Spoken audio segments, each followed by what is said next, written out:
Yes, yes, yes.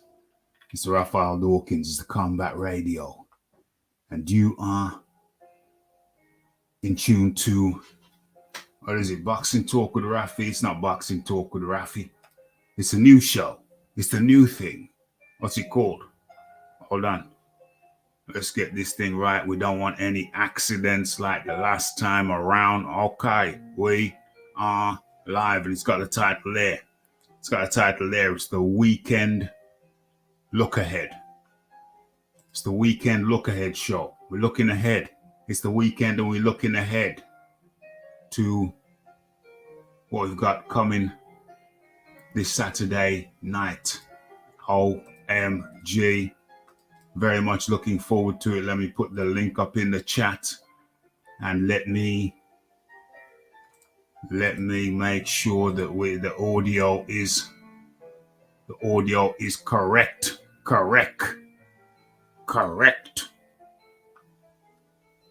I'm not gonna have any accidents like the last time. Jet engine. OMG. And let me kill the noise and come in with this thing here. What is it? J. And let me kill J. Correct. Okay, I like it. Okay, I like it. Sound is good. Session is live. Let's have a look what's going on. How many windows have I got? We don't want too many windows open. Let's regulate that. But anyway, let's regulate that first and foremost. I need that open. Hold on. What's that there? Okay. Do I keep that open? Do I drop that? We can drop that. Who's that? Uh-oh. No. Too soon, Fury. Too soon. Premature. Calm down. Calm down. What's that? 2, 4, 8. Oh, geez. We're on the limit. Who's that? Oh, come on. Calm down, man. We're on the limit. We're on the edge of reason. What can I drop? I can drop that down for the time being, surely. Hold on. No. So many things going on. This is impromptu. This is an impromptu show. I gave a couple folks a little text saying, yo, you down for a quick show? One responded, and he goes by the name of Leon Figures, but I ain't going to talk to Leon just yet. Not just yet. Going to bring Leon in a second. But before I do that, allow me, if you will, to just give you a little glimpse of what we're going to be talking about. It ain't going to be a long one. It's just that it's a Saturday. The sun's shining over here in the UK. It's lunchtime. And I'll be doing a live show later to cover the Joyce fight. Joyce, josephparker.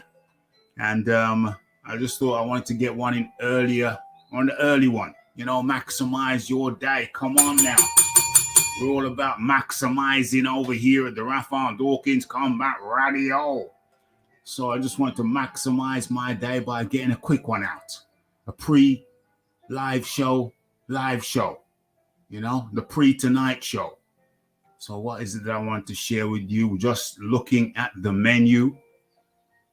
Just sharing the menu with you. Saturday, the 24th of September. Sunny over here.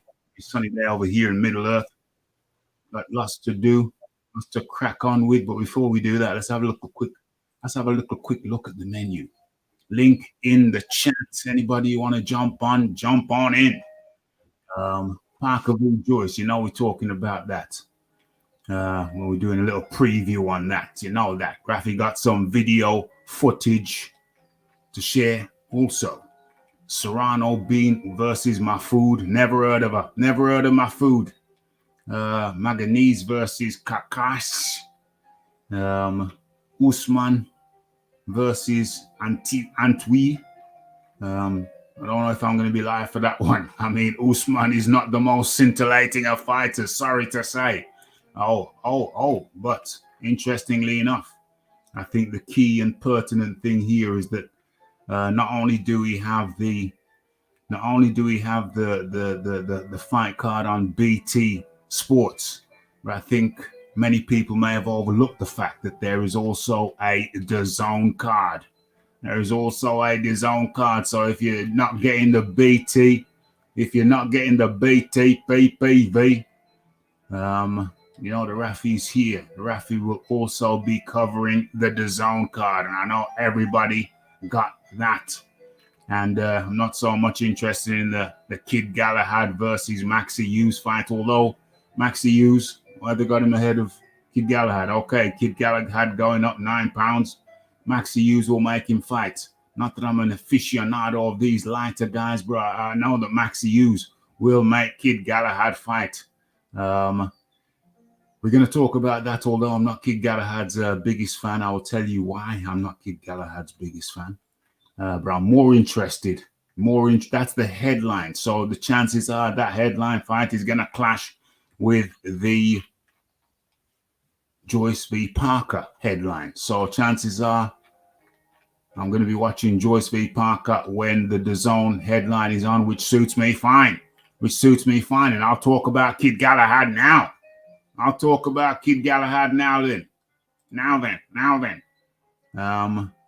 Kid Galahad's style is the reason why I'll be watching Joyce v. Parker instead of Galahad v. Hughes, because he's got a style, comes from the Winklebank gym, which is fine, but his style is defensive orientated, and when he's up there with a bit of a banger, what he'll do is he'll grip and hold. I still haven't forgiven him for that. What's that guy's name? The geezer from Leeds, the Leeds geezer. Still haven't forgiven him for that grip and hold, that wrestling match when he forgot he was a boxer and wrestled Josh Warrington in that first fight. Still haven't forgot that when he thought he was a wrestler. And that's the reason why I'll be happy not to watch Galahad in this fight, although I think he knows he's got to do something. He's on the last leg of his career, and the style he has is not scintillating. He knows he's got to do something. He knows he's got to come with the excitement. It's not just about the skill. It's about excitement. It is a sport, but it's also showbiz. And if you ain't got that razzmatazz, then you know your checks are gonna be smaller. You're gonna be getting the short checks. You're going to be getting the short man checks. You know what I mean? So, to me, the real headline of that fight, with that card, is Rankin v. Harper. These are women. And whilst the skill levels in my mind are unquestionably lower, one thing I can say for these two ladies, I'm not going to call them chicks. Some people might call them chicks, but I'm going to call them ladies. One thing I can say for these two ladies that stand before me now, Rankin and Harper, is that they will come to fight. They do come to fight. Bring up their shizzle. Let's make this thing bigger. And with that, allow me to introduce in comes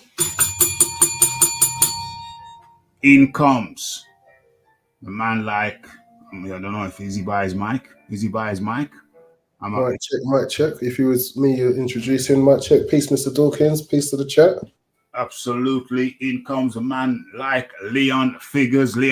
How do you do on this sunny day? I don't know. Is it sunny down south? The sun is shining.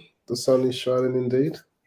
Excellent. Good to have you up in here on this impromptu show, which I have named the Lookahead show, the weekend Lookahead. There's no other show going by that name, and I trust that will remain. Oh, Mr. Dawkins. I trust that will remain so. So I'm going to say it again. It is the weekend look ahead show, and no such show exists other than this one. If anyone, anyway, shall we leave it there? Shall we leave it there, Leon? Yes, please. I think the implication is very clear. I don't need to spell it out any more than that, so I shall not. But yes, Joyce Yes. and Joseph Parker. Yes.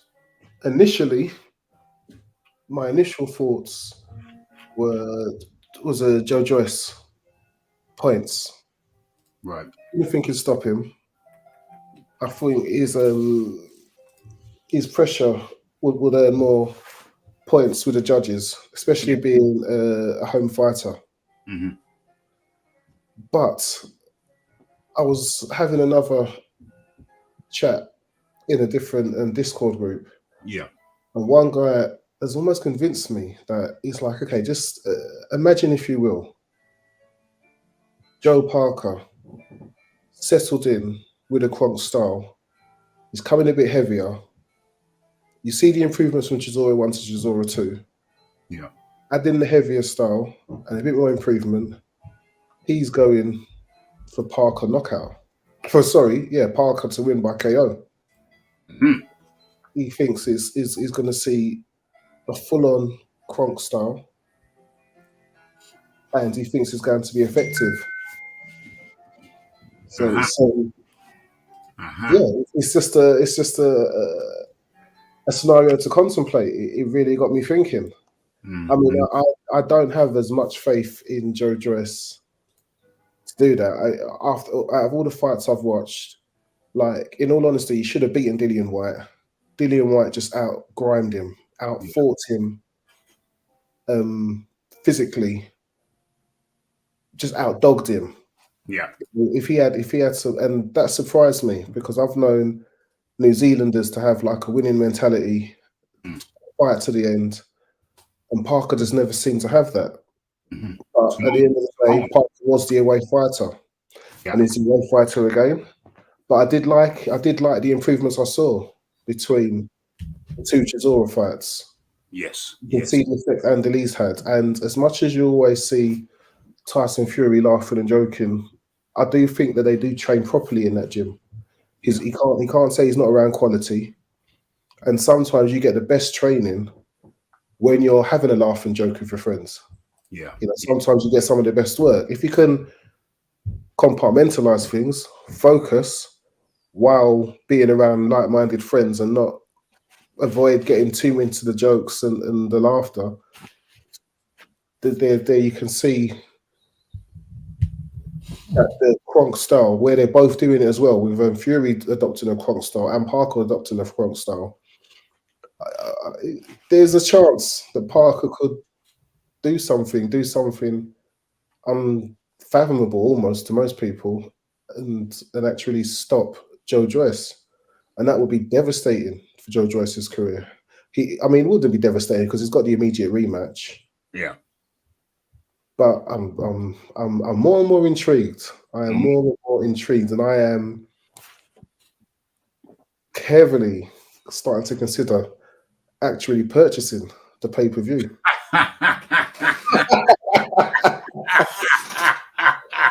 Because, and do you know why? As much as I object to buying a Chisora pay-per-view, I have actually bought one of his pay-per-views. I bought the Usyk pay-per-view, the first one. I was listening to live commentary on it. Did you say a Chisora pay-per-view? I bought a Chisora pay-per-view. I bought the Chisora Usyk pay-per-view. I was listening to a live commentary, and when the guy said Chisora's gone southpaw, I was like, what the? I just went straight to the sky button. I said, I've got to see this. I've got to see this. And I thought David Hay was actually saying that Chisora's going to do things no one's ever seen him do before. He's looking great in it. And I thought, is David Hay actually telling the truth for once in his life? Is Chisora coming in great? And he looked like he was in great shape. Yeah. I thought, okay. Then when I heard he's gonna, I thought this could be interesting. Chisora's gonna throw a bit of southpaw action in every now and again and do a bit more stuff. And so yeah, I've actually purchased them. So I am known to cave in and buy a Just admit you're going to buy the pay-per-view as soon as this show's over. Just admit it. I haven't gone that far. Although I am a bit more. I do have, my budget has significantly increased. I've actually thought I cracked my phone screen. I dropped my phone, and I thought I cracked the screen. But what actually cracked was I've got a privacy screen on there. Yeah, and it was only that cracked. Oh, so instead of having to pay £200, I only had to pay £20 for a new privacy screen. So got significantly a nice little my screen cracked, and all I did was it fell out of my pocket while I was riding my bike, and all I did was I just put a you can't see it. I just put a case on it. So that it kept the crack intact. And if it drops again, the chances of it cracking further still are minimal. But I should have put a case on it in the first place, and I shouldn't have been riding in those particular shorts, because those particular shorts have very shallow pockets. So it was my own fault. I got no one to blame but myself. As far as the fight's concerned, as far as Parker v. Joyce is concerned, to me, it's not. It's pretty much a 50-50 or a 49-51. It's a very close fight. I don't think anyone. I mean, as a matter of fact, hold on. I think Parker. I have Parker as the favorite. I hope the Brit wins. I hope the hometown guy, the Brit, wins. Parker's already had his go at the world championship, but Joyce hasn't. Plus, Joyce is older. Plus, he's a Brit. He's a hometown guy. I want homegrown talent to fight for a world championship. Parker's younger. He's already had a go. He can have a go again. I think he's the favorite. He's the more experienced of the two as a pro.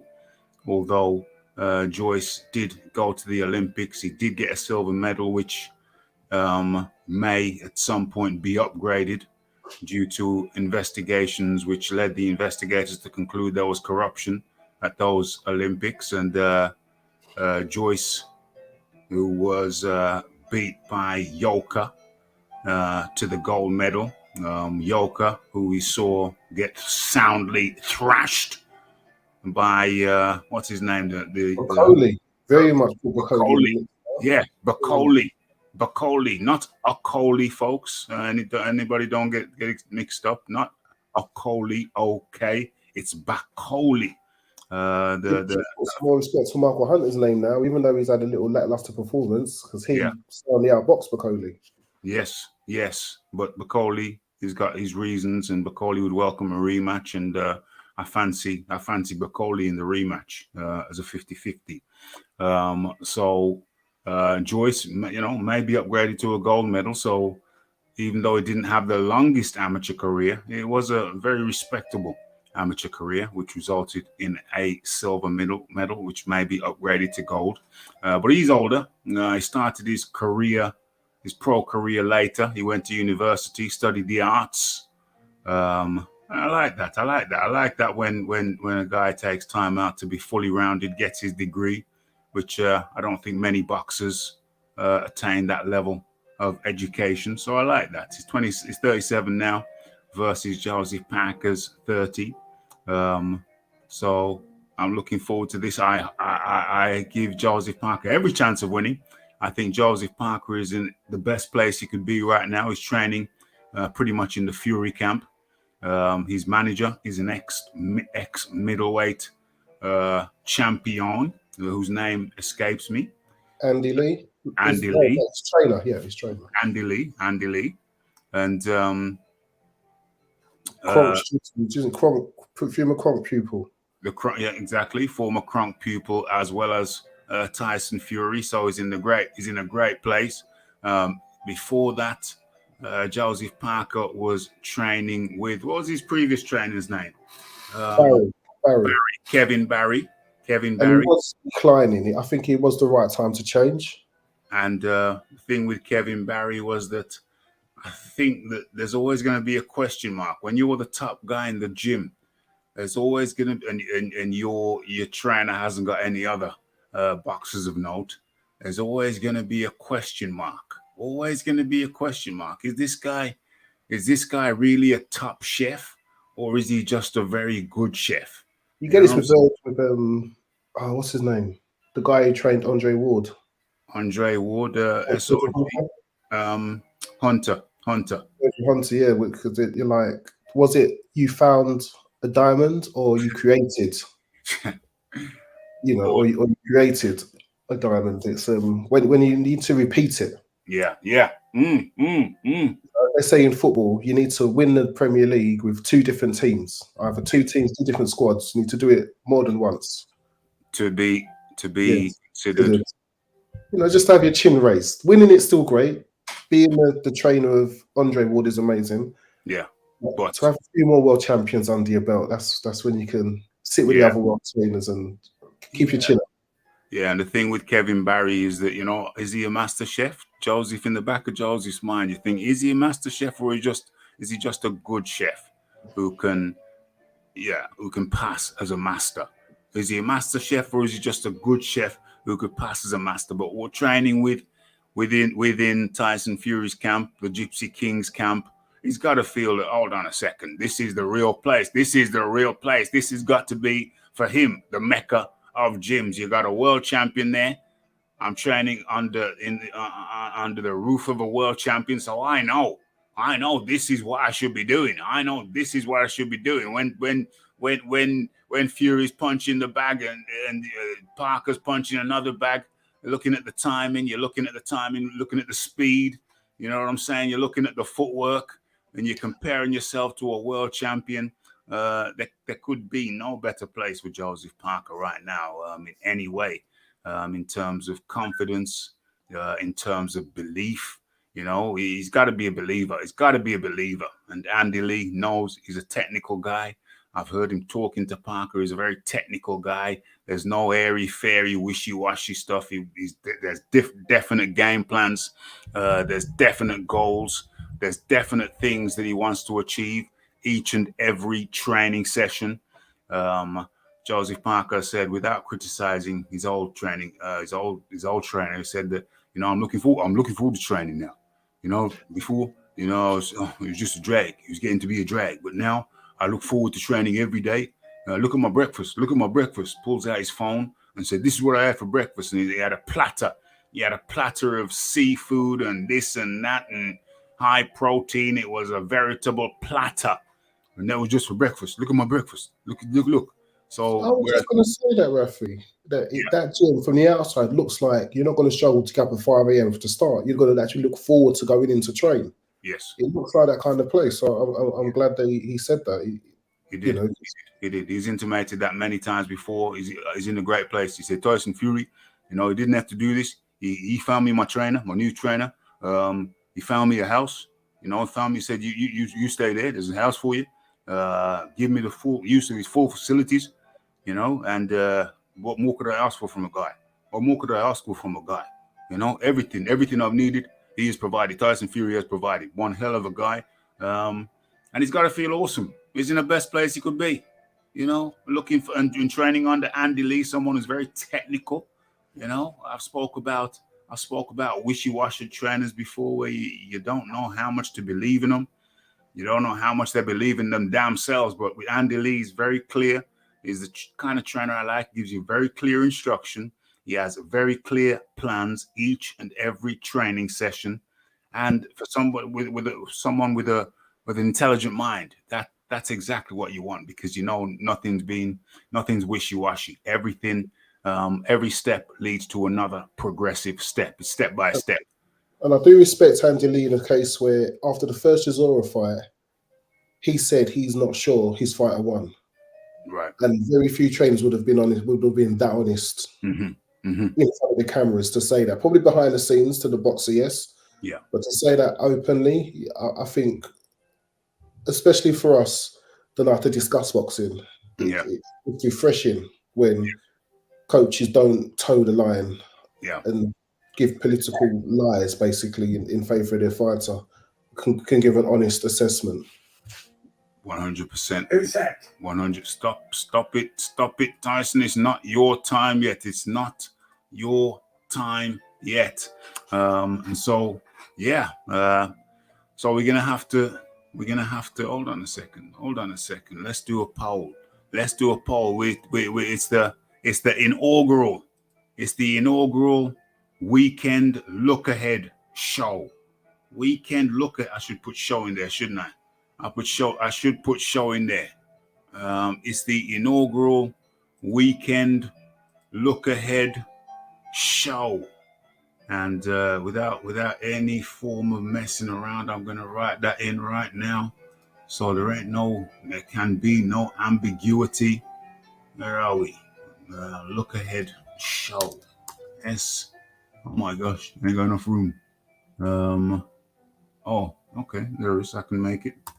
I can make there be enough room by simple removal of that. Let's cut that out. What we got now? Yeah, it's perfect. It's perfect. Okay, so what did I want to do? Oh yeah, I was going to do a poll. Okay. Right, where are we? Let's get back into this thing. Okay. And yeah, let's do this poll right now. Okay, so the question is, who wins? Who wins? Question mark. Joyce. O-Y-C-E. Joyce. 5 points. Joyce, 5 points. That's one option. Parker, 5 points. 5 points. Joyce via Joyce. Joyce via KO.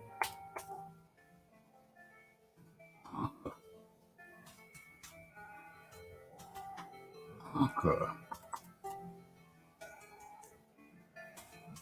via KO. Joyce 5 points. Parker 5 points. Points. Joyce via KO, Parker via KO. Ask your community. Okay, so there is. The poll is there at your disposal. So get to voting. Okay, and of course, like, subscribe, comment, and share for this impromptu and inaugural. What is it called? The Weekend Look Ahead Show. Okay, so let's. I've got a real conundrum, Rafi. I've got a real conundrum because if by buying the pay-per-view, I'm only going to further encourage promoters on the pay-per-view, which is what I do not want to happen. I want them to understand this is a Saturday night fight card. Well, here's the thing. I have a means. I mean, I have a means of watching this thing by sending Jeeves up on the roof, but I can't share that means because the problem with that means if we're on the same technique, then, for example, when the Joshua fight came on, that means failed me very, very badly. So if you and I were doing a live and on the same thing and it failed for one of us, it would fail for both of us. So that's not good. So I will look for a different means and contact you when I find another similar means to mine, but not exactly the same. Beautiful. Yes, I will contact you when I find a similar but different means. So what happened with the Joshua fight is, fortunately, I had the foresight, because I knew it was dodgy. I had the foresight to find another semi-dodgy means, and it kind of between the two. When the first one cut out, I'd go to the backup, and then I bounced, but it was hellish. It was hellish. One was cutting out, the proper one. Mine was cutting out, and I was going to the backup where I couldn't actually see the fight. I could only hear the commentary. Then I was bouncing back. It was hellish. It was absolutely hellish. So my technique is not is not the greatest. It just gets me through. With high volume stuff like the last Joshua fight, high volume, I knew there'd be issues. With this one, it should be fine. Should be fine because I'm not expecting this to be high volume whatsoever. The precise reason why it should not be pay-per-bloody-view. Exactly. It's not going to be high. It's not going to be high volume. I think the picture is going to be crystal clear. Everything's going to be crystal clear because it ain't going to be high volume because it should not be pay-per-view. But yeah, I'll try and hook you up with a different means when I find a different means. This means is not the greatest when it comes to when it gets high volume. Forget it. You're in trouble. Well, I hear you. It's a conundrum. You don't want to support something that shouldn't be supported in that way. £25, ladies and gentlemen. £25. I forgot that. That was the premium pay-per-view at one stage, wasn't it? But premium. It is a premium. One-off. Premium should have been one-off. Premium. Yeah. Now lizard skin. Frank Warren, lizard skin. He's trying to make this now. Lizard skin. Lizard skin. Somebody once said he looks like a sausage roll with the batter stripped off. You know what I'm saying? Gosh. So lizard skin, Frank Warren got more broken veins than I don't know what. He looks like the villain in Star Wars. He does. One of those black hoodies. Just have him in where the promoters sit in the front row, just looking down, and then one of his home fighters get given a dodgy card. For real. He just says, yes. For real, people, get your vote in. The poll is in the chat. It's right there. So get your vote in. Who wins? Joyce via points, Parker via points, Joyce via KO, Parker via KO. I'm going to say Parker via KO because Joyce just seems indestructible. If Parker does him by KO, that would be a statement. That would be a statement. That would definitely be Joe Parker 2.0. They've created a new boxer. For real. What we got here? Moving on. That's the BT card. £25 pay-per-view. Hold on a second, because there's a bunch of what do you call it, polls. I should give you the option to do more than one poll. Let's have a look here. Let me put the banner up. Joyce v. Parker pay-per-view. Parker. And Boxer to blame as well, because Boxer gave Parker what one must presume was a very, very,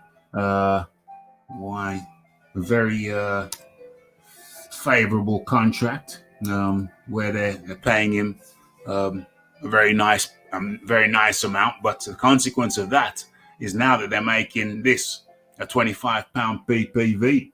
So Joyce v. Parker PPV. So they've got some to blame as well. Some blame to take too. They support the PPV idea. They say if he wins, it goes to Sky pay-per-view. They've made that very clear. Jeez. Because Parker's fought, what's it, 3 or 4 times now pay-per-view in the UK. Yeah. They think they're more than justified, and that makes him a UK pay-per-view fighter now. That's how they're doing it. And I'm just astonished at how many pay-per-views Derek Chisora has had. He's been in many pay-per-views. It's a fan-friendly fight style, isn't it? And that's probably why. It's a fan-friendly fight style. Yeah. Joyce v. Parker, £25 pay-per-view, PPV. That's a lot of money. I mean, how long's the poll been up now? Leave it up for another little bit longer. Joyce v. Parker, £25 PPV. I wish I could do another poll running simultaneously. Is that acceptable? Okay. But that was Joyce v. Parker. My view is that Joyce, Parker's the favorite. He's got deeper professional experience. He has risen to the mountaintop. He has been a WBO champion, of course, fought Andreas the Punch Ruiz for that belt, and I fought, that was a wafer thin decision. Also fought Carlos Takam before that, and I watched that fight, and that was a very enjoyable fight. Also, in my view, a wafer thin decision. So he has competed at the highest levels. He was relieved of that belt, the WBO belt, of course, by AnthonyJoshua. But now he's training under Andy Lee. I think he's the best version of himself. I think he's aggressive again. He's getting that aggressiveness back.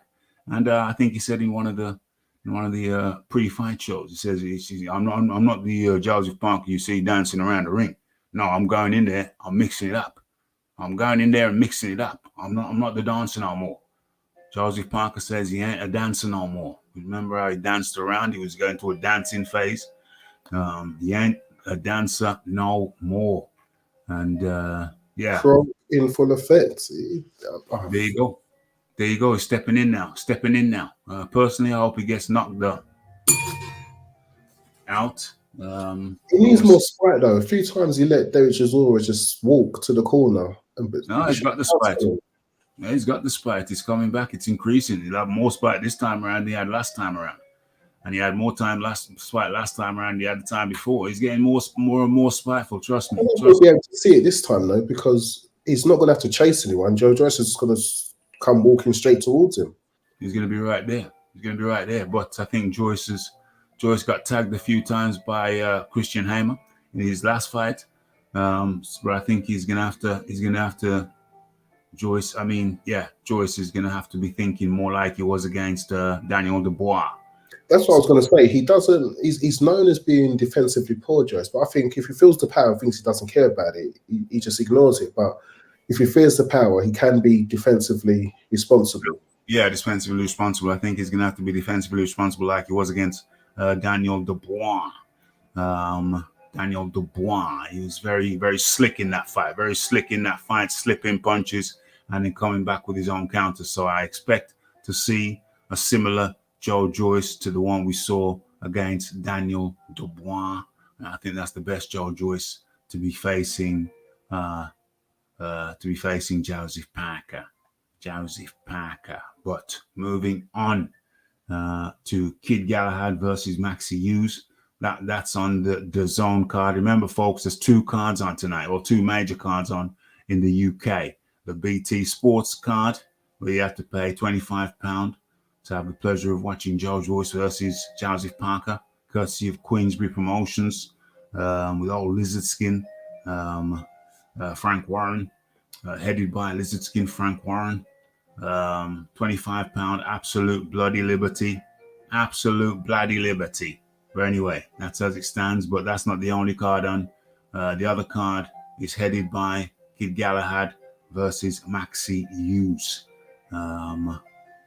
Could be an interesting fight. Maxi Hughes will be coming there to bang. Kid Galahad's moved up in weight, so he's contesting this at a lightweight. So it's going to be, I think it's going to be a bit more action-packed than a Kid Galahad fight normally is.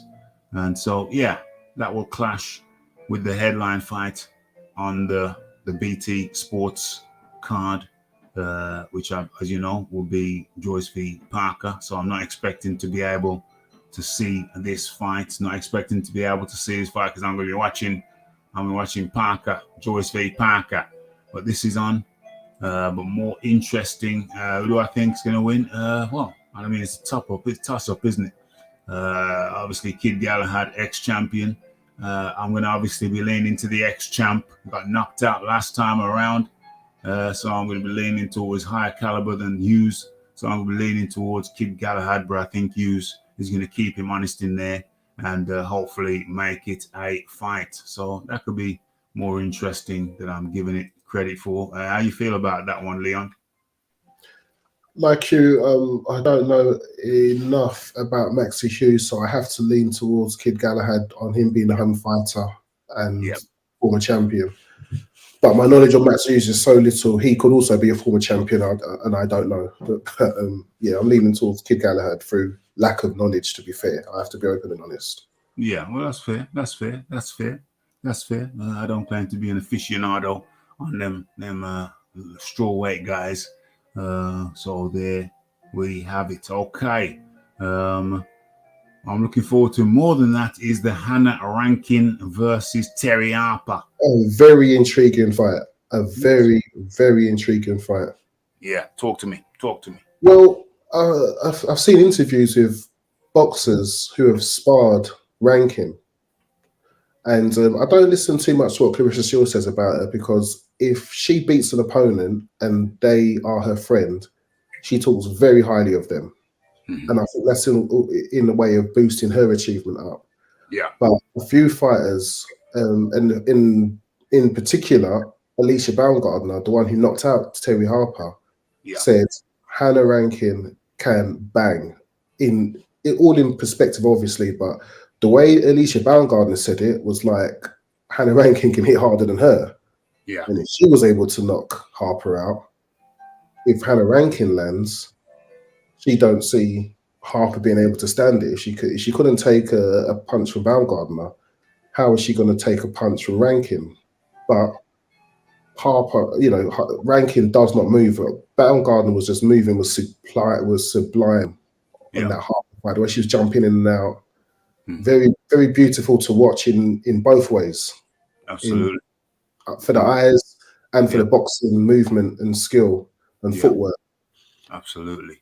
So Harper will be quicker, but it's 2-minute rounds. 10 2-minute rounds is 20 minutes of not allowing somebody to plant their feet and bang you on the chin. And it's whether Harper can actually do that.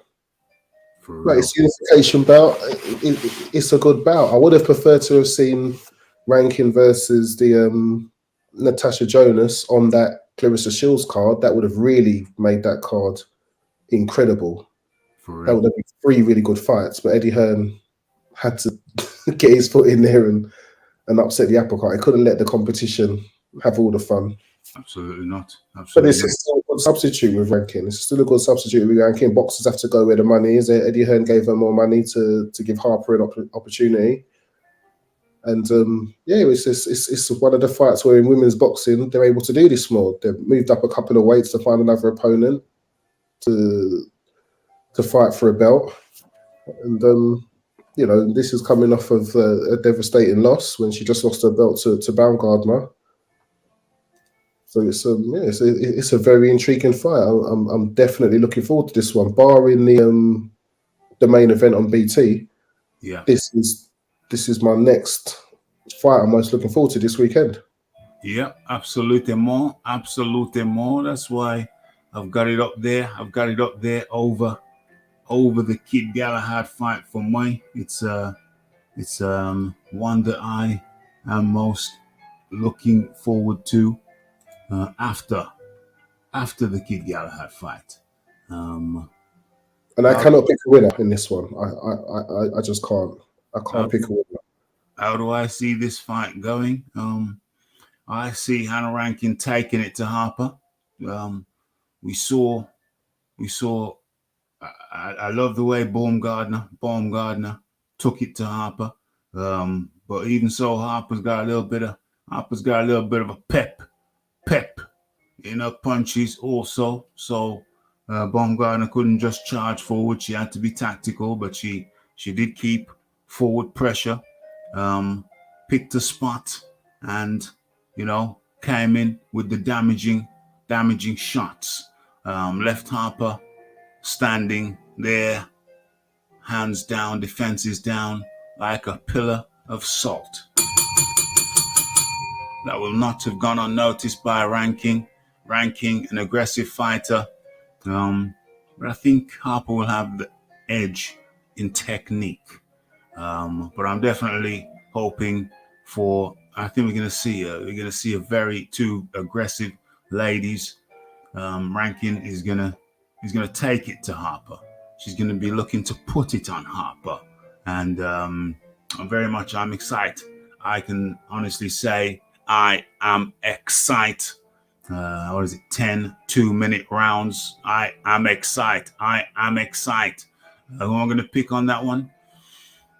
I'm going to have to edge towards Harper, but I wouldn't be surprised if Hannah Rankin makes a dogfight out of this and edges it out. What am I going to do? Am I going to be bold? Okay, let me be bold and say Rankin dogfights. Having said that, I've seen a woman dogfight another woman I thought won. Did Natasha Jonas fight Harper? Yes, she did. Very competitive draw. I had Jonas winning that, but I had Jonas winning that as well, but they gave it to Harper. So I'll say Hannah Rankin dogfight Harper, but gets robbed like Jonas did. Some people are gonna say it wasn't a robbery, whatever. That's what I'm saying. I'm saying she dogfights Harper, wins on my scorecard, but gets the short end of the stick. That is my prediction. If you can decipher that. Okay. I would actually like Rankin to win and maintain her belt, because I think there's more chance of seeing a unification with Natasha Jonas. I think if Harper wins and gets the belt, as much as we would all love to see unification, Jonas is very much on Sky. Harper is very much on the zone. Yeah. I just can't see unification happening, and I like unifications. For real. Okay, so those are the two cards on tonight.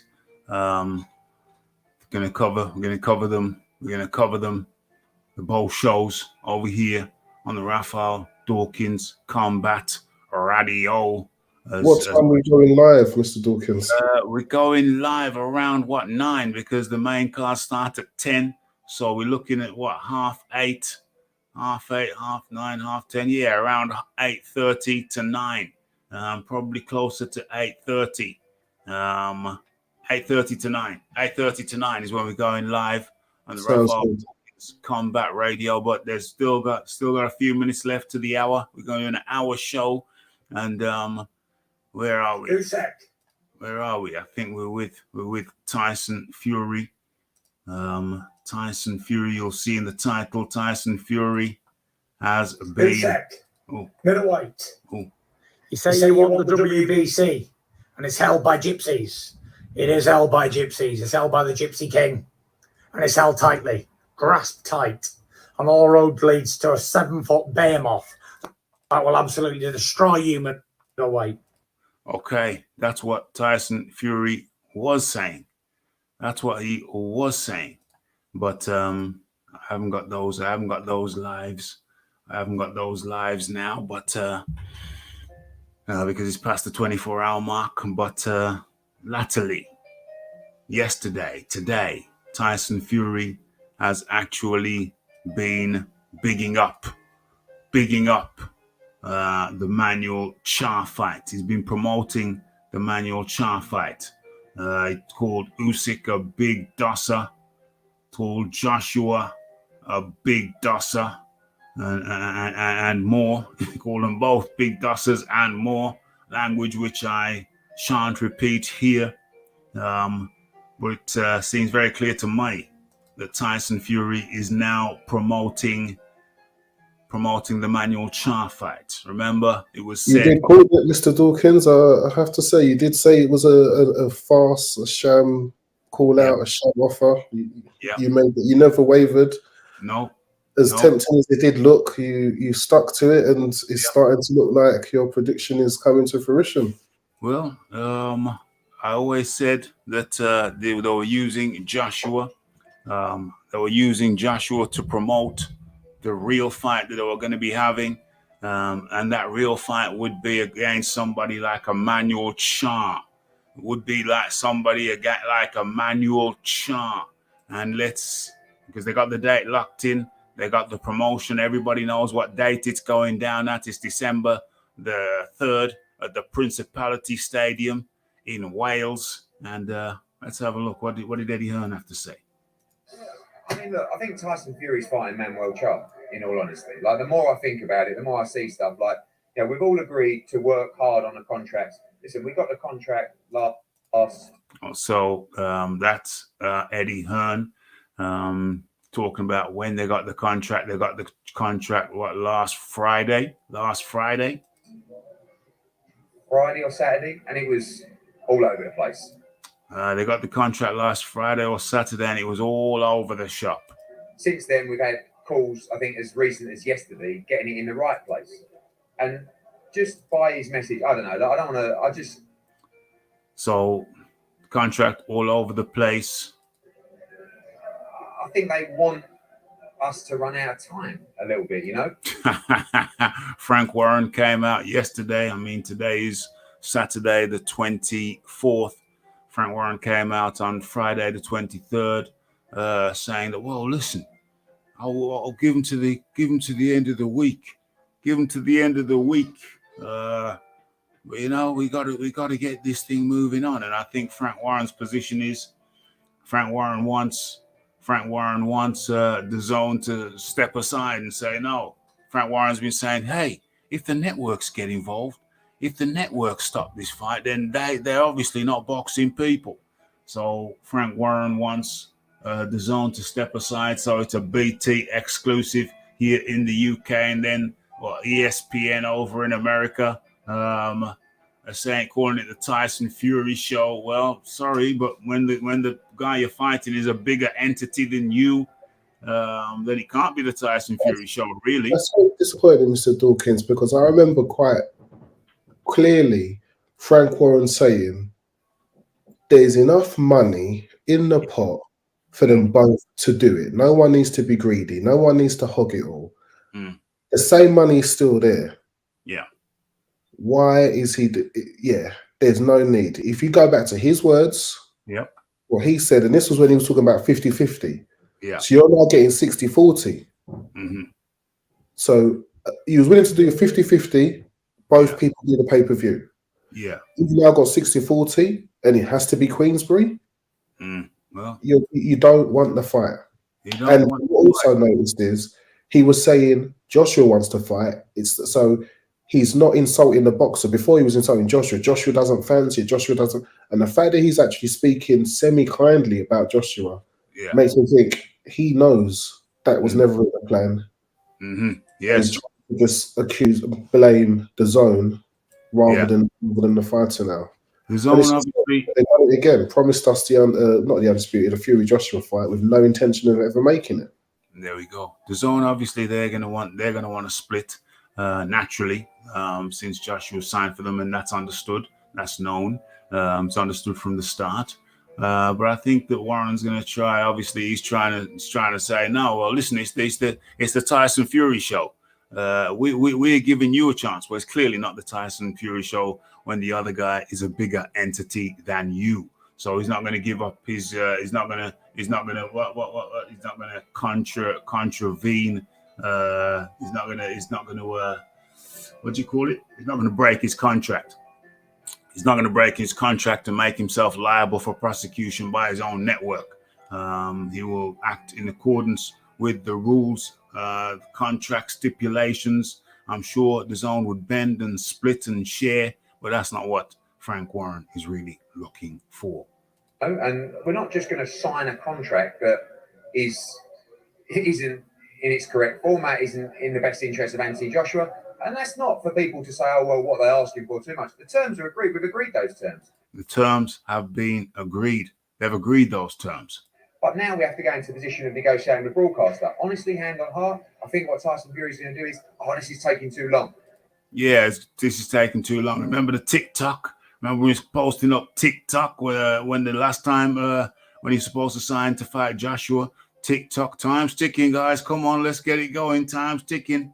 Now, the fight's in December 3rd. The fight, by the way, can sell itself in 24 hours and sell out anyway. So we're under no time constraints. There are no time constraints like that to promote the fight. It's like, it's got to be done today or tomorrow. It's got to be right. We want the fight. AJ's in camp for that fight.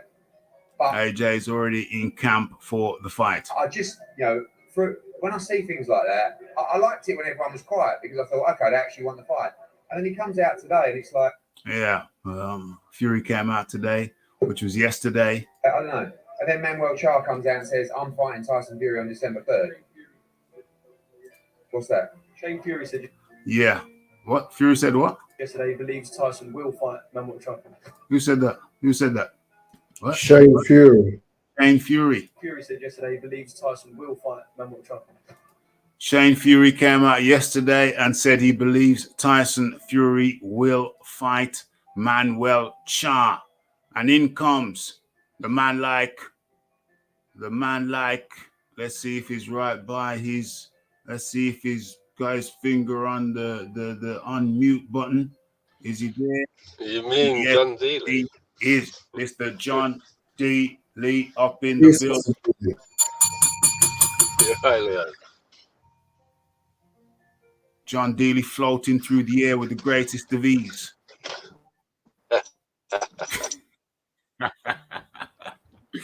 Talk to me, John. Yeah, well, yeah, it is. Yeah. Well, it's looking very much like it's the bait and switch, isn't it?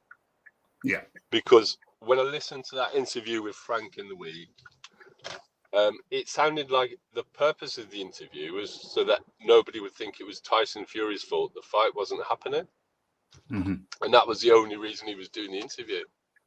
Now, I seem to remember when they were trying to negotiate this as a matchroom fight, that Frank was very upset whenever Eddie Hearn talked about the negotiations in the press. And I seem to remember that they went on for months and months, not a couple of weeks. Right. So the level of double standard in the way they're behaving is just outrageous. It smacks that they just didn't want it, did they? They thought they'd be able to corner Joshua into saying no, he's not going to take the fight. Mm. And now that he's said yes, he's given them the problem, and they don't really know what to do. So I think they've sent a contract that Eddie can't sign, in full knowledge he can't sign it. Yeah. And I think Leon made a good point. I think they do want to try and blame DAZN because everybody's a bit sick of them blaming Anthony Joshua. I mean, listening to Tyson Fury calling everybody sausages and bums and all the rest of it, it's just boring. Yeah. It's boring. It's boring. Yeah. You're the one that wants to fight Mahmoud Charr, and you want to go around castigating everybody else.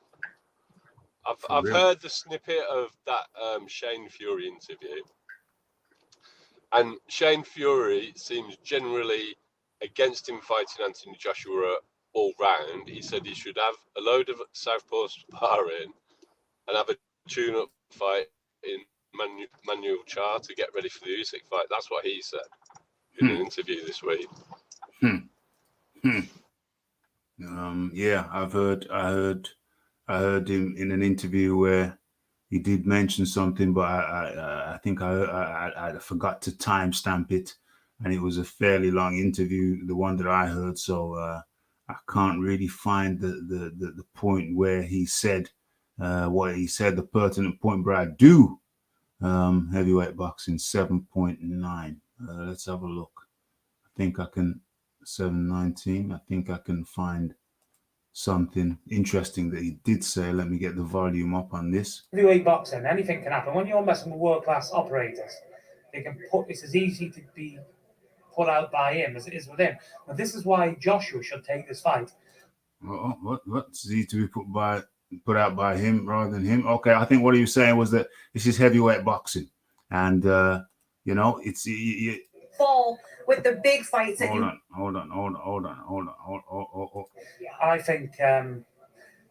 I think, like you say, it ties up. You can't make the fights you want to make because you've got mandatory.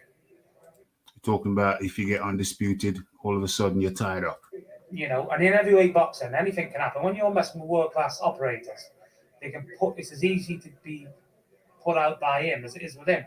Okay, I think that's the argument. That's the argument they have for fighting Manuel Charr, because you can't mess around. You can't mess around. If you're having a soft touch make sure it's a proper soft touch, because heavyweight boxing, I think he said something about Zhilei Zhang. He said Zhilei Zhang ain't no warm-up. Zhilei Zhang ain't no warm-up. They're heavyweight boxers, and I think Zhilei Zhang did show that against Hrgovic, gave Hrgovic hell. Everybody assumed Hrgovic. I thought he won that fight, Zhilei Zhang. Yeah. I think I covered this. I think I covered it live, unless I'm mistaken. Pretty sure.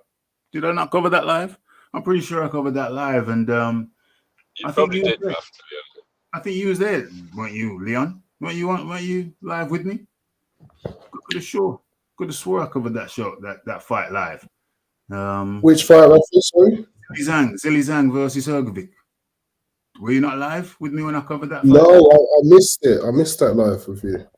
Oh, okay. But I'm pretty. Anyway, I remember watching it, and I'm at least I did a video on it if I didn't cover it live. But no, I'm pretty sure I covered it live. It was very close. The reason why Hrgovic won was because Zhilei Zhang was active for only a portion of each round. A portion of each round, he landed the heavier shots, and he looked like he was going to stop Hrgovic in multiple rounds. But Hrgovic weathered it and then came back with the points fighting. He got a points fighting victory. He won by. That's probably why I scored it for Zhilei Zhang, because Hrgovic never looked like he really did anything to him. He just touched him. Yeah. He just kept touching him. Yeah. And it was. I think that's a fight of what do you like? You know. Yeah. You know. Yeah. It was a question. Yeah. So first, for a portion of the fight, I thought, Zhilei Zhang's got this. And then Hrgovic just turned into a points fighter, which was quite shocking. I think most people before that fight would have expected Hrgovic to be the heavier puncher, but that turned out not to be the case. I think it was actually timing. I think he joejoyced him. He doesn't look quick. Right. He has to get close to you. He hasn't necessarily got the biggest wingspan, but he's got good timing when he counters you, hasn't he, Zhilei Zhang, with his hooks? For real. And that just shows that timing beats speed, which kind of it's got me thinking about later on tonight, to be honest. Yep. Absolutely. I mean, well, who you got winning later on tonight? Who do you think wins? joejoyce all day long. Right.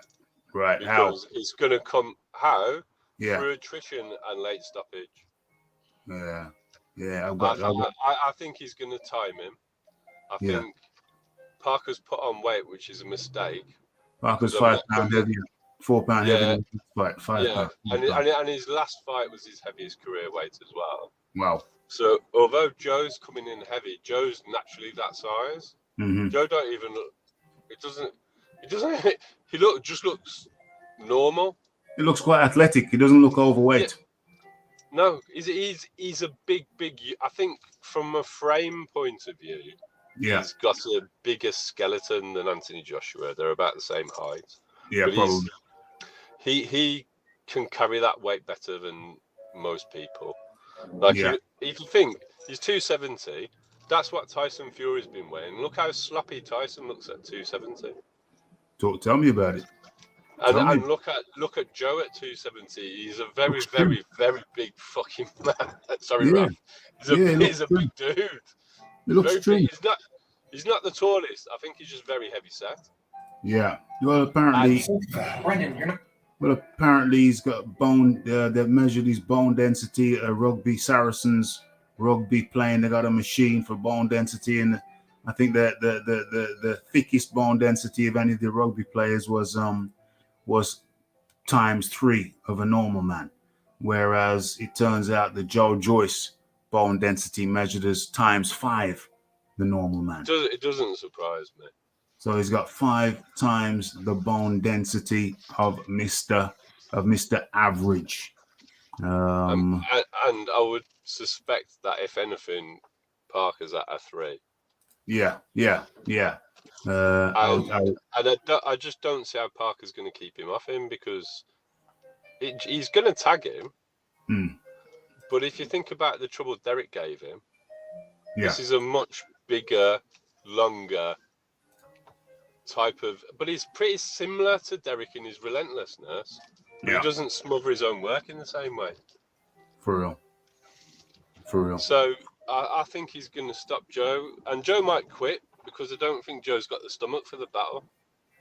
Well, he's certainly got a bit of a stomach there when he stops breathing, when he stops holding it in. When he stops holding it in, he's got a bit. he'll have a bit of stomach there. When he stops holding it in. Stop breathing in, Joe. What are you doing? No, that's not normal. Come on, Joe. Bloody hell, mate. I don't know what. I think he's been on that Tyson Fury diet, hasn't he? I think Leon Figures disagree with you. Come on, Leon, give him your version of events for tonight. I was just saying, imagine a world where he's primed. Look at the improvements from Chisora 1 to Chisora 2. Add on the extra improvements now. The Kronk style with the additional weight, with being trained by a Kronk trained fighter, training with a current Kronk trained fighter, and adding that Kronk style. I can see a world where Parker gets the knockout and comes in full Kronk fashion and does the unthinkable and knocks out the juggernaut. Okay, well, I think the juggernaut can be knocked out. It's not. I don't think it's his chin, because if you actually look at how he fought Daniel Dubois, he was quite careful not to get in the way of the right hand. So he's not stupid. I mentioned that before. Yeah, he's got Salas in his corner, who's one of the best tacticians. Is Salas actually there this time? Is he in the UK? Salas? Yeah, he's there at the weigh-in. Oh, he's there. Okay. He's at the weigh-in, and he's in the picture there, isn't he? Yeah. Sorry, Ralph. That's and right. also, I don't care how much time you spend with the Kronk, you can't suddenly get any dog in you. You know, the lack of dog within Joseph Parker is what's gonna lose him this fight. He's got more dog in him though, theoretically. He's got more dog in him now with Andy Lee. Because he's got more belief, more self-confidence, training under charging under Tyson Fury's roof. He's got more belief. He says he's not you're not going to see me dancing. I'm in there, and I think he's shown more aggressiveness of late. And he seems like a happy fighter. Happy fighter is a dangerous fighter. He just seems like he's enjoying. I mean, I'm not infallible. I'm often wrong. But Joe is not proving Me too. That much. The second Chisora fight hasn't proven that much to me. I mean, it was Derek. Derek has got a lot more. I think Joe has got more ability than Derek, to be honest. Not maybe Derek in his prime, but this version of Derek that we have now is, he's a long way from his best. And whilst Joe is not a spring chicken, he's not had the same beatings and pacings that Derek's had, has he? I just, the Daniel Dubois win went a long way for me with Joe Joyce, because he beat him with ringcraft, and it might not be what people like to see, his approach, the way that he fights, but his timing is very, very good, and it's very underrated. I don't think anybody could complain about that performance against Daniel Dubois. That was an excellent performance. I thought Dubois would win that fight. And it was an excellent matchup as well. I think it was excellent that they both took the fight. They didn't have to. Both undefeated. They wasn't going to gain much from it. They had a lot to lose. For real. I think the thing that a lot of people overlooked in that fight was it was the first time Daniel was in the ring and he wasn't the bigger man. Mm-hmm. And it was the first time he didn't have the longer reach as well. And the reach differential in this fight is going to be very telling. There's like a 6-inch reach advantage for Joe Joyce. And it was also... It's a lot. 6 inches. What's a look at 6-inch reach advantage? Yes. He's looking at the arms there. He doesn't look it. Well, okay, but he's recorded as having a 74... Maybe it's a 4-inch. No, I believe you. I'm just saying it doesn't look it. No, I'm wrong. I am actually wrong. It's a 4-inch reach advantage. Parker's only got a 76-inch reach, which isn't very good for a heavyweight. And... hold on. Yeah. No, it is 6-inch reach. And Joyce has got an 80-inch reach. Okay. Joseph Parker, let me bring the stats up. What the hell's going on? I hope that's not still playing. Okay. Let's bring the Do you stats think Joyce is going to be boxing on the outside then? Well, I don't know about on the outside, but it means that Parker's got to get to the inside. He's got to go to Joe Gotcha. to touch him, and Joe's got good timing. So if he's got to come in, he's got to step to him. And Joe, it's not like Joe has to get full extension on his punches to get power and to be hurtful. He's got good hooks. Yeah. So if he clocks him on the way in, it could spell a lot of trouble. Because I'm not overly convinced about Parker's chin, I'll be honest. I know there's been a lot of talk about it, but Derek's put him down. Dillian's put him down. Yeah. Joe hits. He throws some good punches.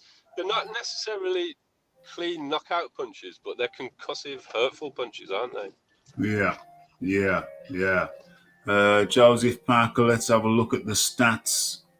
Joseph Parker, 65% KO ratio.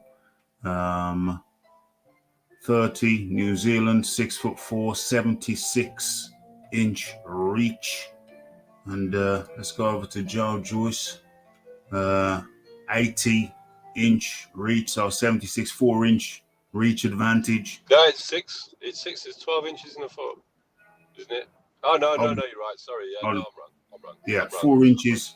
4 4-inch reach differential in favor of Joyce.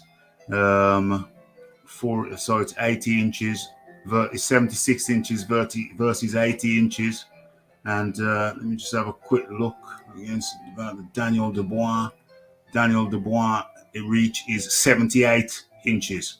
So Joyce had a 2-inch reach advantage over. And he used it over Daniel Dubois. Well, it looked a lot longer. It looked a lot more. He made it look. Joyce used it is what I'm saying. He knows how to use it. Yeah. He does actually know how to use it. Yeah, that's why it looked a lot more. That's why Joe looked like he had a lot more reach than he actually did because he used it properly. You wouldn't have thought that Danny, he used it very, very well. Very, very well. Where are we now? Okay, let's get Joseph. Interestingly, the one fight where Joe looked bad against Brian Jennings, he actually had a 4-inch reach disadvantage against Brian Jennings. Brian Jennings has got some crazy long arms. Has he? Yeah. Brian Jennings, let's pull that up. He's got 84-inch reach, roughly. Joseph Parker, Joyce, let's pull that up. Let's pull that up and show the people. Brian Jennings, there he is. 84-inch reach, 84-inch reach. Brian Jennings, 84-inch reach. That's crazy, yo. It is the same dimensions as Frank. I think. What did Frank Bruno have 82 or 84-inch reach at 6'3"? Jeez. Yeah, Frank's got proper long arms as well. That's long. That's crazy long. Yeah. That's crazy long. But let's get back to this. What we got on the screen. Let's say hello to a few of the people. We're not here for a long time, folks. This is the inaugural. What's this show called again? The weekend. Lookahead. The weekend Lookahead show. I don't think that exists anywhere on the YouTube. This is the first. I don't want to see anybody with any kind of weekend Lookahead show.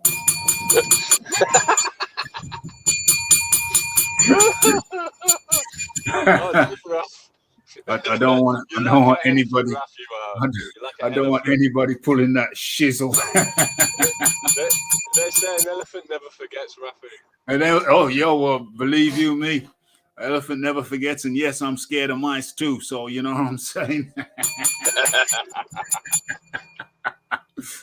So we don't want no. Let's just say no Xerox. Let's just say no Xerox for anybody old enough to know what a Xerox is. Let's just leave it at that. And I'm sure all parties concerned are old enough to know what a Xerox is. And I posted something up on my social media the other day A bunch of gal them estimating. I said, how old is the Rafi? And the returns, the responses were quite astonishing, quite unbelievable. The Rafi was shook and shocked, but they were coming out with some ages that were quite unfathomable. I'm still in complete and total disbelief, Rafi. I'm going to be honest. Yeah, well, I assure you 100% that was uncoached, unrehearsed. These individuals, these ladies were telling me. It started when one lady told me how old she thought I was, and I'm not even going to repeat what she said because it's so ridiculously young. And then I thought, what the hell's going on? So I asked the geezer, and he came out with an age that was ridiculously young, half my age, half. And so I pulled my phone out, and I said to these other ladies in the environment, how old do you think the Rafi is? And they came out with ages that were ridiculously young. It's on my social media. I know that you saw it early on, Figures. It wasn't a joke. It was unrehearsed. These people, basically, I don't want to go too deep into it, but Rafi started a course at college which he will not be able to continue because it was supposed to be a 2.5-day course, which I would have to take time off work for. And I thought, okay, I can wangle that for a few months.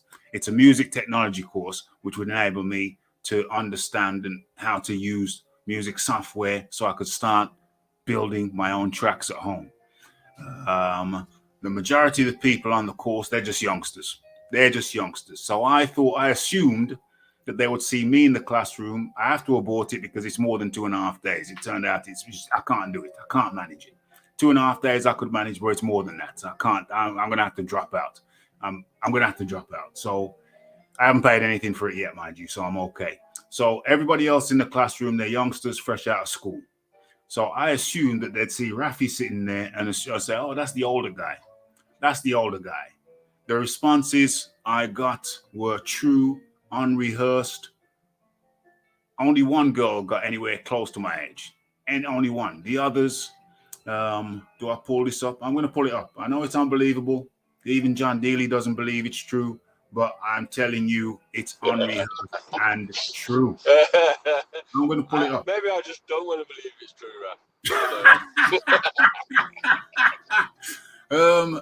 Listen, the one girl who came out and said, who started the ball rolling, she said, I don't even want to say it because people think I'm lying. I said to her, Rafi, all I'm saying is, yeah, you need to be careful around them people. Yeah, well, I'm not going to be around them because Okay. I can't do it. I have to bail out. If any of those young ladies are trying to get with the Rafi, you need to see their passports. I can't do it. It's more days than I thought it was, than I was told it was. Where is this? Where is it? I'm pretty sure I've got the story. Is the story there? Where's the story? Where's the story? I got it saved.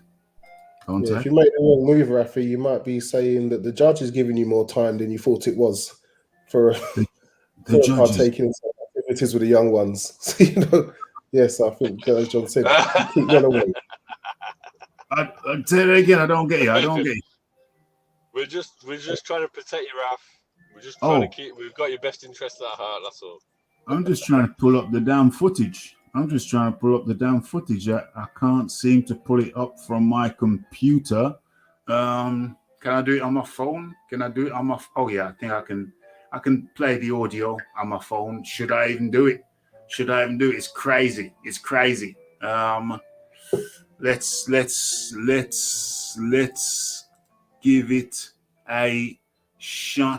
give it a shot. And in comes our man from the Caribbean. You saw it as well, Iron Kong. You saw it as well. You know what's going down. That was not Rafi. That was not rehearsed. That was not scripted.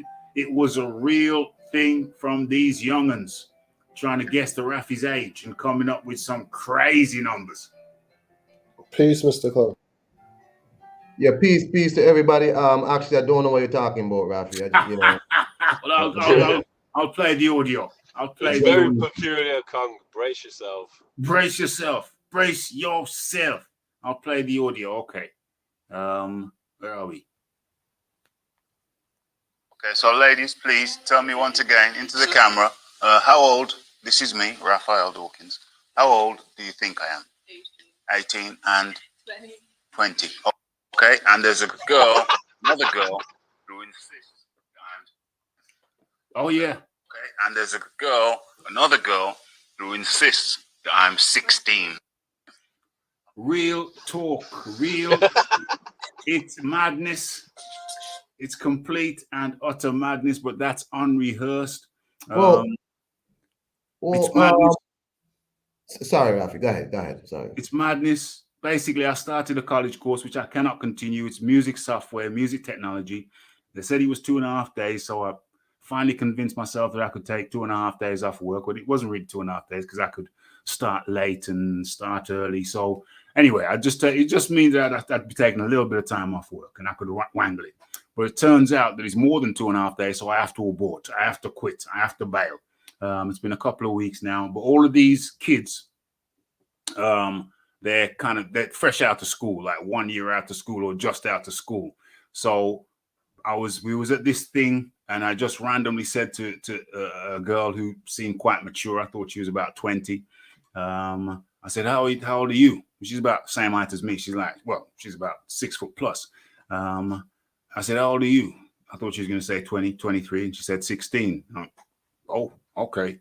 And then she said, well, how old are you? And I said, I'd rather not say. I'm just a mature student. And then I thought, well, how old do you think I am? And she looked me in the eye and she said 16. And I thought, yeah, obviously she's joking. So I thought, yeah, just keep it moving. And they said, well, how old are you? And I said, no, how old do you think I am? And she looked at me, she said, 16. And I looked at her again and said, what do you mean? And she said, well, are you 18?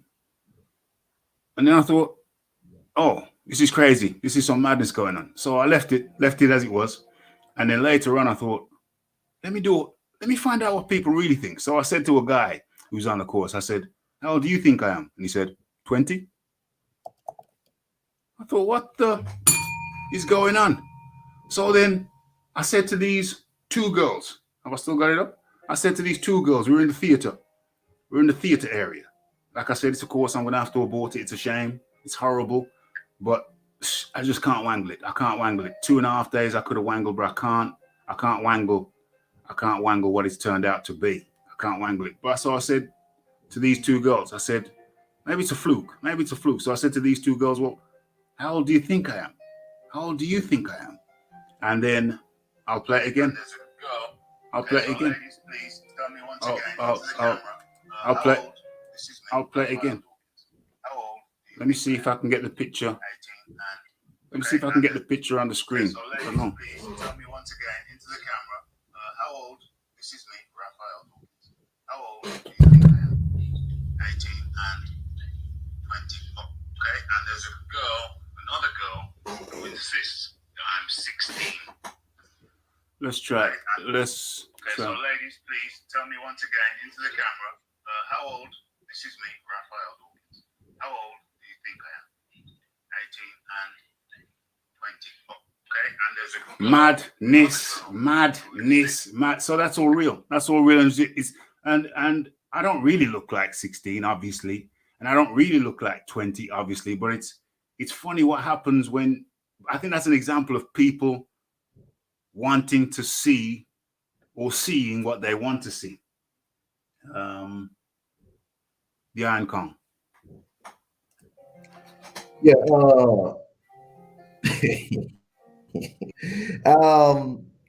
It's two things, right? It's two things. Maybe that comes from the good living up in Birmingham. You know, the good bike riding. You know, the plenty gym session. Them. You know, the nice. You know, all beef patties. You'll be eating with vegetables on the side. You know what I'm saying? Maybe come from that. Maybe come from the nice E up there. You know. But also, I would say, let me speak about down here. Yeah. There are, in fact, 20-year-olds who live such rough lives that they look older. Yeah. So the young people see a 20-year-old might look like you. Obviously, you don't look like a 20-year-old. No. You don't look like an old man. No. You don't look 20. But there are 20-year-olds Yeah. who have aged themselves up. Yeah. Yeah. So it really might not be odd to them For real. to see a 20-year-old that looks like you. And that's real talk. For real.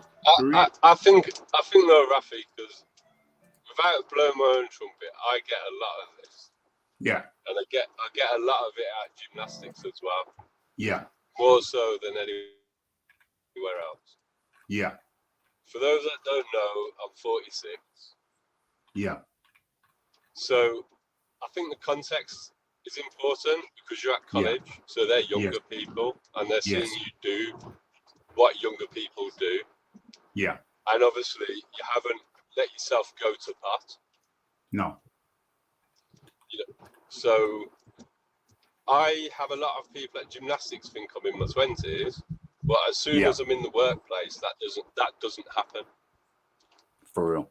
If that makes sense. So I think context is key. Say that again, Kung?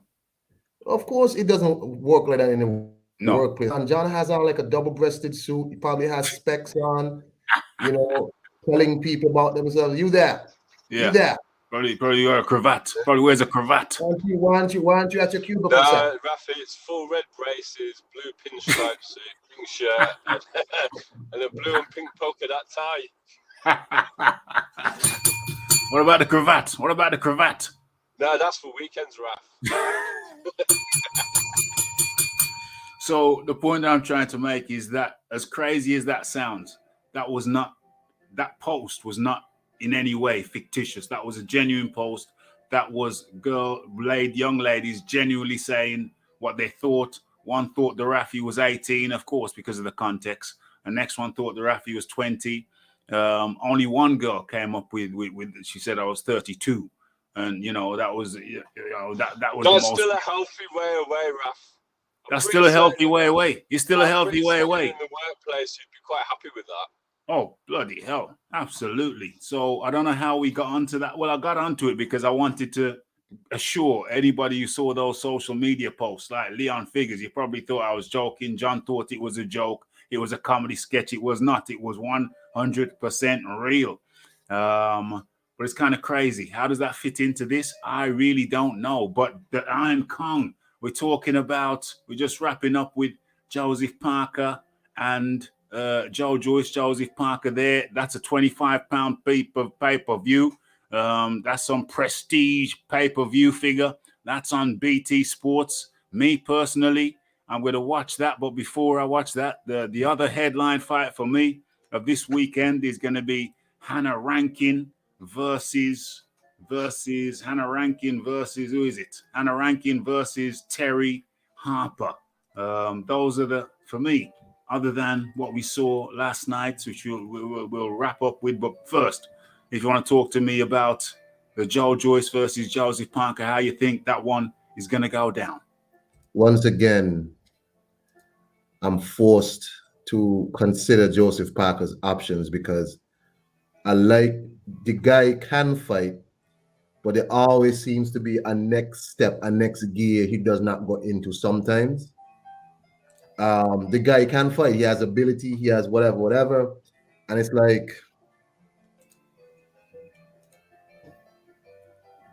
I really want to pick Joseph Parker because I see the ability in the guy. Yeah. But he's going to have to bring out a different type of nastiness to make Joyce be cautious of him. Yeah. And we'll see. I mean, the guy can hit, but we'll see. I don't know how it'll play out because both of these guys, sometimes I just don't know. I see Joyce take too much punishment sometimes. I don't like it. Yeah. I don't like it. Parker does have fast hands. Yeah. And he has a level of power. So is if Parker plans to start fast and try maybe run up the score, will he be the first man to drop Joyce in the pro rank? Because if you can't, and Joyce continues to pressure him, we've seen Parker kind of shrivel. I don't know, Raf. To be honest, I don't know. These two people I have so much questions about that I don't even know. Pay-per-view. I mean, I'm guessing they had to pay Parker quite a few dollars to bring him over, so they had to ask people to crowd fund, cash at me this so we could pay for this fight. Madness. I don't think either personality is great at selling a fight, so I don't know how good it does, but it's a good fight, and I'm gonna use my dodgy streams Yeah. to watch it. It's gonna come on very early for me, so I'm gonna watch the fight, and it's gonna be a good fight. I just don't know how to pick this one, Rafi, to be honest, because It's gonna be like about 5 p.m. for you, about dinner time, about 5 p.m. Raf, who have you got, Raf? Sorry, me. I think Joseph Parker's the favorite. I want, because of his experience in the pro ranks, even though Joe Joyce is a silver medalist, arguably gold medalist because of the corruption, that might be upgraded to a gold over Tony Yoka, who we just saw got get battered against Bacoli. What's his name? Martin Bacoli. So Joe Joyce ain't no novice. Parker has been a world champion. He got relieved of that he fought the likes of Ruiz, Andreas the Punch Ruiz. He fought the likes of Carlos Takam. I think both fights were wafer thin. To me, both fights could have gone. Are we talking about Joseph Parker? Both fights could have gone either way. But that is experience. And he has been a bit of a dancer of late. When he's fighting under Kevin Barry, he turned into a bit of a dancer, dancing around, not letting the hands go, as he did earlier in his career. But I think under Andy Lee, training under Tyson Fury's roof, I think Joseph Parker is the best he's going to be right now. He's in the best place for him right now. He's got to be full of confidence. The techniques he's learning, training, he says he's fallen in love with training again. Andy Lee is a studious guy, so he's coming in with specifics for every training session.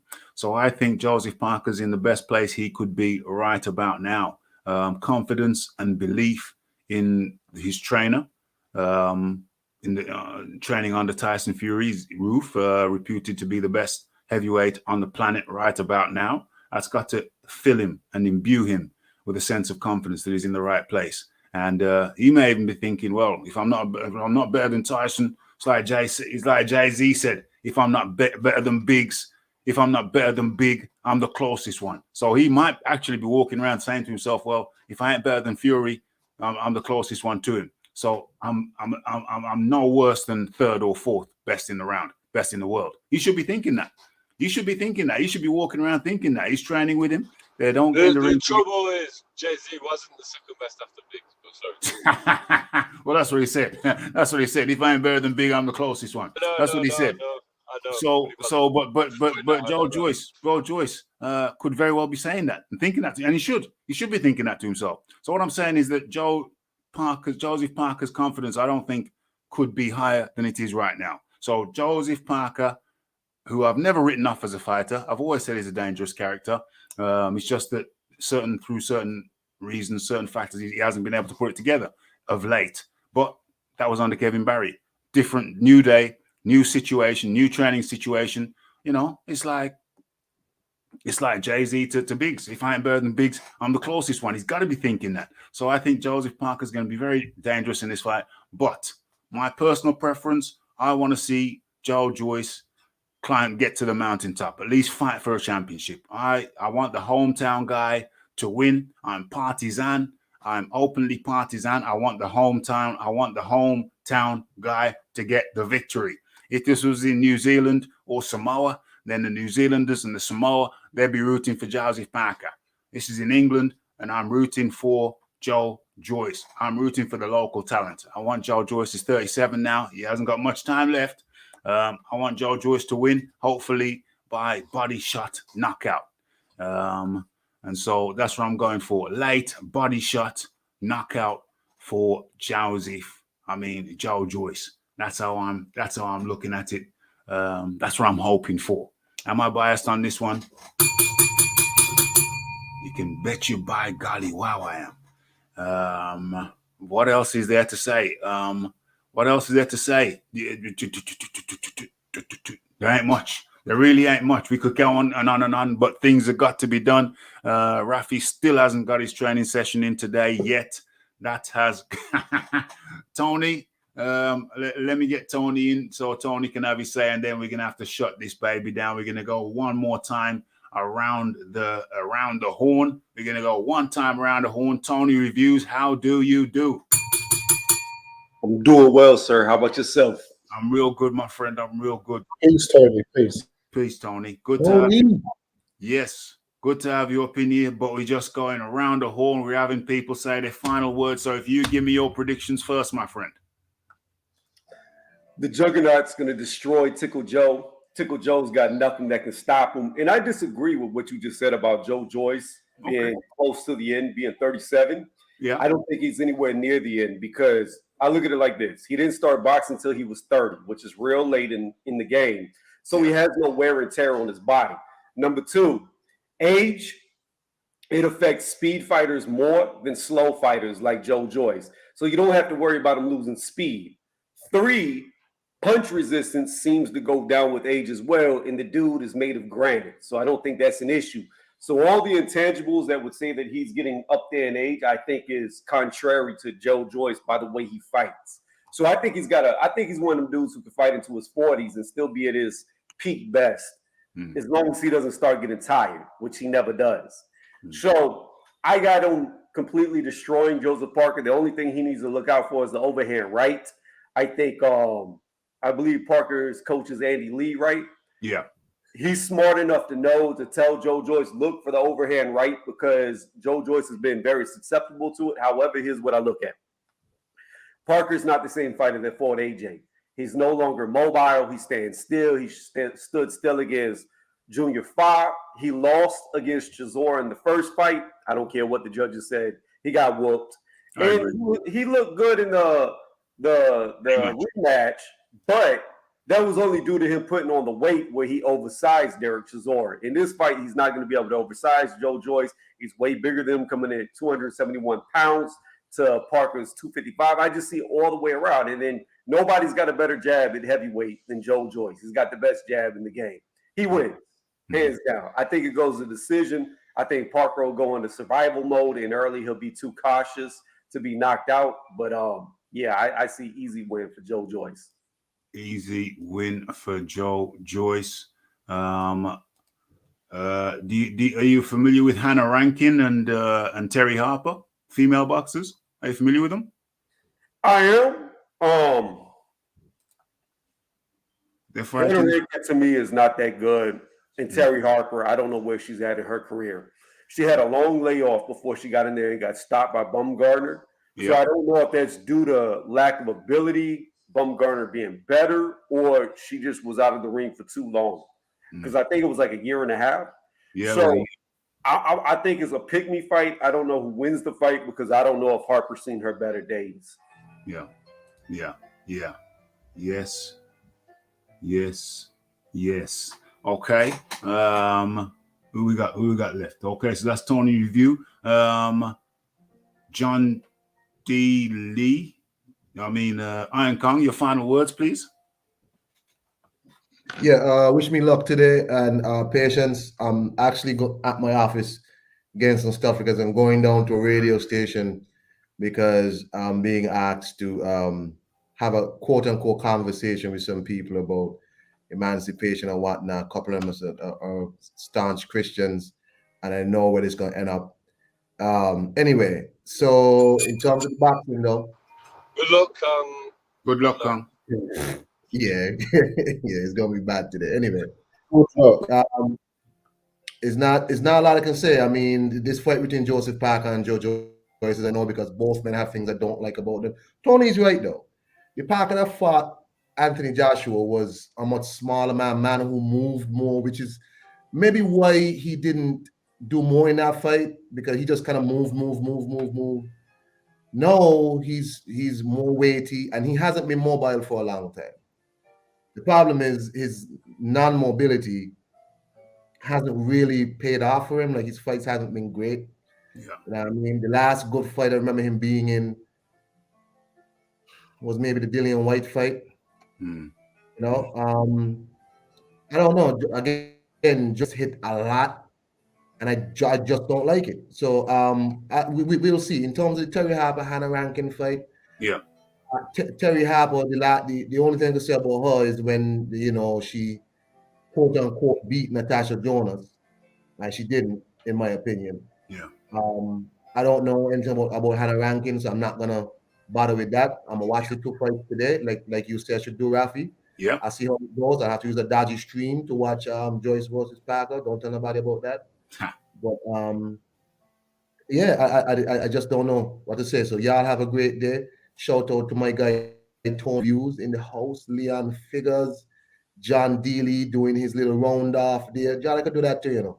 I was thinking of you last night, Kong. Whoa. The reason I'm thinking of you, the reason is because a good lady friend of mine had cooked me chicken foot soup. Ew. Good for you. Good for you. I hope she at least pulled the toenails out first. Nah, the entire foot got eaten, Rafi, because I don't leave bones. Oh Lord. I don't leave bones. Oh Lord. And I know that's a particular favourite of Iron Cottons. Oh Lord. Oh Lord. Anyway, hey, y'all be easy, man. I'm gonna head down to this radio station now to frustrate some people. Peace. Hey, good luck with that, Iron. Good luck, Kong. Good luck with that. Take care. Okay, so then the final words from John D. Lee. Is this Hannah Rankin fight at 154 pounds? Hannah Rankin, hold on a sec. It is indeed. Yeah. Because I think Harper's going to get knocked out. She might. What was she fighting at before? 130. Okay, 130. So I'm not sure she's got that good a chin either.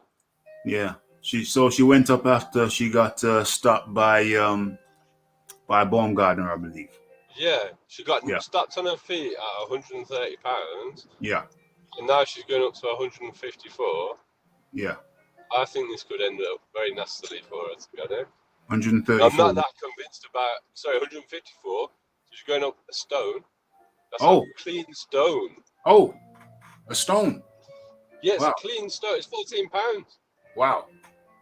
Is it more? Wow. 130. No, It's 132. more. It's more. It's nearly 2 stones. 24 pounds, Ralph. What the hell? That's a dynamic I had overlooked. I got to bring that up. But Tasha Jonas done the same thing, didn't she? Yeah. Yeah, but she's a puncher, though. And I don't know that I've ever seen Natasha Jonas wobbled ever. Have you?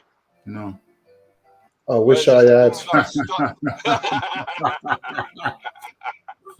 a lot of men in that situation, Leon.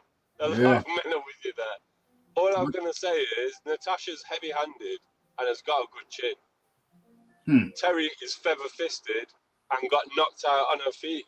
Admittedly, Alicia does punch hard, but that was at 130 pounds. So she fought Baumgartner at super featherweight. Was it super feather? It wasn't even lightweight. No, super feather. And now she's fighting Hannah Rankin at super welter. So yeah, that's £24 difference. Wow. That's and we're crazy. talking about someone that hasn't got power either. And isn't Hannah Rankin longer and bigger generally as well? Hannah Rankin's a bigger lady. She's a bigger lady. She's a good. Rankin's boiling down. Rankin's boiling down. Harper's ballooning up. It's not. I don't think this is a good mix. This is dodgy. This is very dodgy situation. It's a very dodgy situation. So, what do you think, John? What do you think? I think she's got. I think she wants to put advertising on the soles of her shoes. I think that's what she wants to do. Oh Lord, I fancy Rankin. I fancy ranking myself. I'll pick ranking for that one. Well, But I whether, don't rate Terry Harper anyway. but whether Like, she gets the decision though, because I saw Terry Harper I get don't beat think- I by don't think Natasha it's- Jonas. I don't think it's going that long, Raf. Oh, I don't think we need to worry about that. oh, okay. I think she's going to get knocked out. Wow. John Daly said it. I skirted around it. I played with it, but John Daly said it. Amazing. John, thank you very much. Thanks, Rafi. We're You going have a good live day. later on tonight, so if you got your transistor radio, just keep it to your ear while you're out being wined and dined by your lady from the islands. Okay. Take care, John. Take care, John. See you later. Nice one. So, and then it's down to final words of Leon Figures. We got the resulting. We got the resulting. Who wins? Joe Joyce via points. 50% of respondents. Sorry. That's punt. Hold on. Who wins? Joe Joyce via points. 50%. Joyce via KO. 25%. Okay, so that's 75% of respondents say that Joyce is going to win, either via KO or via points. Parker via points 16%, via KO 8%. So that's 24% of respondents think that Joseph Parker is going to win. That's 24% via 75%. That's a clear win for the Joe Joyce, in the terms of the respondents. We'll have to see how that plays out in real life. But your final words, thanks to everybody who took time out to vote, by the way. But your final words, Leon Figures. We're going live around 8:30 p.m. tonight. We're covering both the DAZN card, and the BT box office pay-per-view card. That show starts around 8:30 p.m. tonight, ladies and gentlemen. Yeah, my final words are: we must stay strong. We must teach the promoters which fights are genuinely worth pay-per-view, and especially which fights are a £25 pay-per-view in the UK. So we must use any means necessary to get the fight without paying the pay-per-view. I look forward to seeing you all there. And that was the Leon Figures. Very kind of Leon to jump in bright and early. And we navigated through these topics rather well, if I may say so. Rather well. And also shout out to the John Daly who jumped in, the Iron Kong who jumped in, and of course the Tony Reviews who jumped in. So much appreciation to everybody. Thanks to everybody who took time out to jump in the chat. Yeah, it's an impromptu one. It's a new show called the Weekend Look Ahead Show. That show, no such show currently exists in the YouTube sporting sphere, and I kindly, politely request that nobody copy me. I ain't mentioning no names. OMG. And be sure